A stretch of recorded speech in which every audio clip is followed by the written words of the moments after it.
Hi గారు, welcome to our channel. ప్రస్తుతం మనతో పాటు దాము బాలాజీ గారు సీనియర్ జర్నలిస్ట్ ఉన్నారు. వారితో ఒకసారి మాట్లాడుతున్నాం. నమస్కారం సార్. నమస్తే. సార్, పూణేలో ఒక అమ్మాయిపై బస్సులోనే ఒక వ్యక్తి రేప్ చేశారు సార్. ఇప్పుడు ఆ ఘటన సెన్సేషన్ క్రియేట్ చేసింది. సో ఈ ఘటన జరిగిన తర్వాత 3 రోజులకు పోలీసులు ఇప్పుడు ఆ వ్యక్తిని పట్టుకున్నారు. అసలు ఏం జరిగింది మరి ఈ ఇష్యూలో? తను ఎలా పోలీసులు పట్టుకోగలిగారు సార్? పూణే బస్ స్టాండ్ లో బస్సులు రేప్ అనేది సంచలనం సృష్టించింది దేశవ్యాప్తంగా. ఒక కుదిపేస్తుంది. ఎందుకంటే 2012లో ఒక ఫిజియోథెరపీ స్టూడెంట్ నిర్భయ అని పేరు పెట్టారు. తర్వాత ఆమెను కదిలే బస్సు వెళ్తుంటే ఢిల్లీలో కదిలే బస్సులో 3 వ్యక్తులు అతి దారుణంగా రేప్ చేసి చంపేశారు. సో అది అప్పుడు దేశవ్యాప్తంగా ఇదైంది. నిర్భయ చట్టం కూడా వచ్చింది. దానివల్ల వాళ్ళని ఊరు కూడా తీశారు. దాని తర్వాత ఆ స్థాయిలో మళ్ళీ ఒక బస్సులో ఇటువంటి సంఘటన జరిగింది. ఇదేమైందంటే మొన్న 25వ తేదీ మంగళవారం అర్లీ మార్నింగ్ 5:45 నుంచి 6:30 లోపల ఈ సంఘటన జరిగింది. 5:45 ప్రాంతంలో పూణేలో స్వరగేట్ అనే ఒక బస్ స్టాండ్ ఉంది. అది చాలా పెద్ద బస్ స్టాండ్ అనమాట, స్వరగేట్ బస్ స్టాండ్. అందులో ఒక అమ్మాయికి 26 ఏళ్ళు. ఆ అమ్మాయి సతారా జిల్లాలో పల్తాన్ అనే తన ఊరి కోసం ఒక బస్సులో ఎక్కి కూర్చుంది.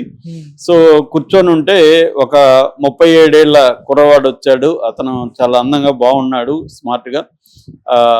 దత్తాత్రేయ రామదాస్ గోడే ఆ అబ్బాయి పేరు. అతను వచ్చి, దీది అక్కడ ఒక బస్సు కదులుతుంది, బాగుంది ఆ బస్సు, సెమీ లగ్జరీ, నువ్వు అక్కడికి వచ్చే దీది, ఇది కదలదు ఇప్పుడంతా అని చెప్పాడు. ఆర్టీసీ వాళ్ళు మనకు తెలుసు కదా, ఎక్కడైనా వాళ్ళు ఎప్పుడు కదులుతారు ఎప్పటికి తెలియదు.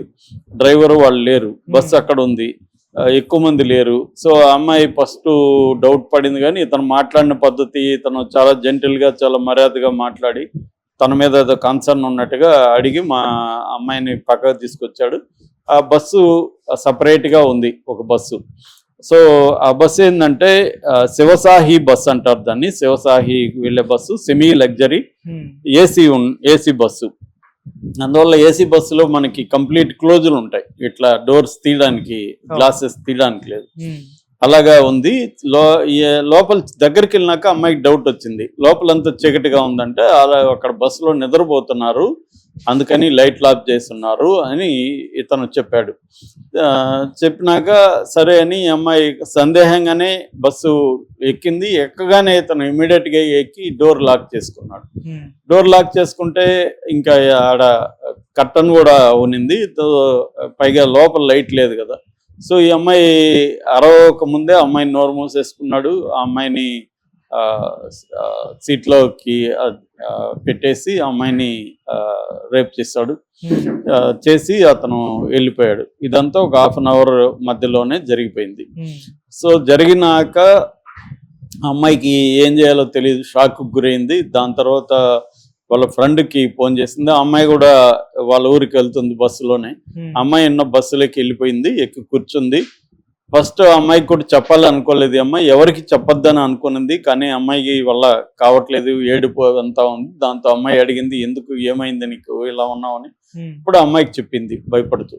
చెప్పినప్పుడు ఆ అమ్మాయి ధైర్యం చేసి, మనం పోలీస్ స్టేషన్కి వెళ్ళి పోలీస్ కంప్లైంట్ ఇద్దాము, ఇట్లా ఎందుకు ఉండాలి మనం అని అమ్మాయిని ఎంకరేజ్ చేసి వెళ్ళి పోలీస్ స్టేషన్లో పోలీస్ కంప్లైంట్ ఇచ్చారు. పోలీసులు కూడా ఇమీడియట్గా స్పందించి దీన్ని కంప్లైంట్ తీసుకున్నారు.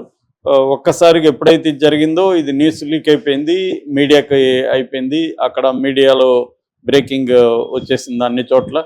దాంతో అక్కడ ముందుగా డిప్యూటీ సీఎంలు అజిత్ పవార్, షిండే వీళ్ళు స్పందించారు.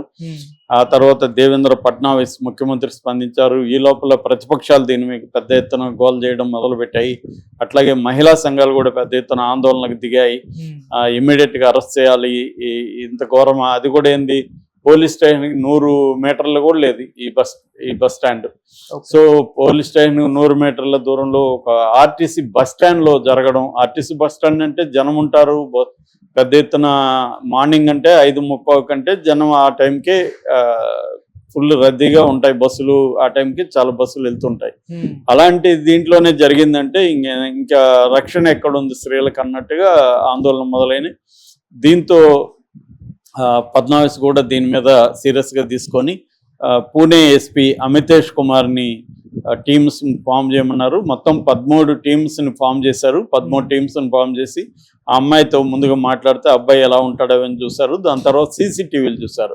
సీసీటీవీల్లో ఈ అబ్బాయి అక్కడికి వెళ్ళి ఆ అమ్మాయితో మాట్లాడి ఆ అమ్మాయిని తీసుకెళ్ళడం అవన్నీ కూడా రికార్డ్ అయినాయి. దాంతో ఆ అబ్బాయిని ఐడెంటిఫై చేయడానికి ట్రై చేశారు. చేస్తే అతని మీద ఆల్రెడీ ఒక డజన్ కేసులు ఉన్నాయి గతంలో. అతను ఆల్రెడీ అరెస్ట్ అయ్యి జైలుకి వెళ్ళి బెయిల్ మీద 2019లో బయటకు వచ్చాడు. సో వీళ్ళకి అర్థమైపోయింది అతను ఊరని. అతని డీటెయిల్స్ అంతా తీశారు. అతను ఫోన్ నెంబర్ కూడా పట్టుకున్నారు. ఫోన్ నెంబర్ పట్టుకుంటే ఫోన్ స్విచ్ ఆఫ్ వస్తుంది. కానీ అతను విలేజ్ వీళ్ళకి ఆల్రెడీ డీటెయిల్స్ ఉన్నాయి కాబట్టి సిరూరు తాలూకా అని ఉంది. ఆ సిరూరు తాలూకాలో వీళ్ళు వెళ్ళారు. వెళితే వాళ్ళ ఇంట్లో అతను వచ్చి బట్టలన్నీ మార్చుకొని బయటికి వెళ్ళినట్టుగా చెప్పారు. దాని తర్వాత అక్కడి నుంచి వెతకడం మొదలుపెట్టారు. వెతికితే వాళ్ళకి అర్థమైంది ఏమంటే చెరుకు తోటలో కానీ అక్కడ ప్యాడీ వరి పొలాలు పెద్దవి ఉన్నాయి, వరి పొలాల్లో కానీ దాక్కున్నట్టుగా వాళ్ళు అనుకున్నారు. మొత్తంగా స్నైపర్ డాగ్స్ని తెప్పించారు. ఎందుకంటే మనుషులు పోయే విధంగా లేదు, చెరుకు తోటలు చాలా దట్టంగా పెద్దగా ఉన్నాయి. సో అందువల్ల డ్రోన్స్ని కూడా తెప్పించారు. డ్రోన్స్తో మొత్తం గాలింపు చర్యలు చేశారు. అలాగా దాదాపు 3 రోజులు చేస్తే దొరకట్లేదు ఇతను. సరే వీళ్ళు మొన్న రాత్రి ఇంకా నైట్ చేసి కూడా లాభం లేదని చెప్పి వెనక్కి వచ్చారు. వెనక్కి వచ్చినాక ఒక ఇంట్లో నుంచి అప్పటికే వీళ్ళు 1 lakh ఎవరన్నా ఇతను ఆచూకు చెప్తే 1 lakh ఇస్తాను, ఫోటో కూడా మొత్తం రిలీజ్ చేస్తారు. సో ఈ లోపల ఒక ఇంట్లో వాళ్ళ నుంచి ఫోన్ వచ్చింది పోలీస్ స్టేషన్కి. ఇప్పుడే వచ్చిపోయాడు అతను, ఫుడ్ వాటర్ అడిగాడు మమ్మల్ని. మా ఫుడ్ అయితే లేదని చెప్పాము, వాటర్ మాత్రం ఇచ్చాము, వాటర్ బాటిల్ ఇచ్చాము అని చెప్పారు. ఇమీడియట్గా వీళ్ళు వెళ్ళిపోయారు పోలీసులు నైటే. చేస్తే అరౌండ్ 2 o'clockకి ఒక వరి పొలంలో అతను దాక్కొని ఉన్నాడు. అతన్ని పట్టుకున్నారు. అతను అప్పటికే గొంతు మీద చిన్న గాయాలు లాంటివి చేసుకున్నట్టుగా, అంటే అతను చనిపోవడానికి ట్రై చేసినట్టుగా కూడా వాళ్ళు పోలీసులు నమ్ముతున్నారు. కొన్ని గాయాలు ఉన్నాయి. సో దాంతో అతన్ని కూడా పోస్ట్ మార్టం కాదు, అంటే దాని ఏమంటే ఎగ్జామినేషన్కి ఇచ్చారు. ఎగ్జామినేషన్లో ఇంకా ఫైనల్గా అతను నిజంగానే చనిపోవడానికి ట్రై చేశాడా, లేకపోతే ఈ చెరుకు వీటిలంతా ఉండడం వల్ల ఏమైనా గాయాలైనాయా అనేది ఇంకా కన్ఫర్మ్ చేయలేదు పోలీసులు. ఏదేమైనా ఈ గడే అనేవాడిని అయితే పట్టుకున్నారు. ఇప్పుడు అతని మీద రేపు అంటే ఈ అమ్మాయి మైనర్ కాదు, 24 కాబట్టి పోక్సో కేసు లేదు, కానీ రేప్ అయితే పెట్టారు. రేప్ కేసులో ఇప్పుడు బిఎన్ఎస్ కింద వచ్చిన చట్టాలు కొన్ని స్ట్రిక్ట్గా ఉన్నాయి. అందులో ఏంటంటే ఉరిశిక్ష కూడా పడే అవకాశం ఉంది. రేపులో కూడా ఉరిశిక్ష వరకు వేయచ్చు. సో ఇతనికి ఉరిశిక్ష వేయాలని సీరియస్గానే ఫడ్నవీస్ ఉన్నాడు. ఎందుకంటే ఈ స్థాయిలో చేస్తే మొత్తం మహారాష్ట్రలో ప్రభుత్వానికి వ్యతిరేకత బాగా పెరుగుతుంది. ఎందుకంటే అప్పుడు కూడా ఢిల్లీలో కాంగ్రెస్ ప్రభుత్వం కూలిపోవడానికి ఇది వన్ ఆఫ్ ద రీజన్స్.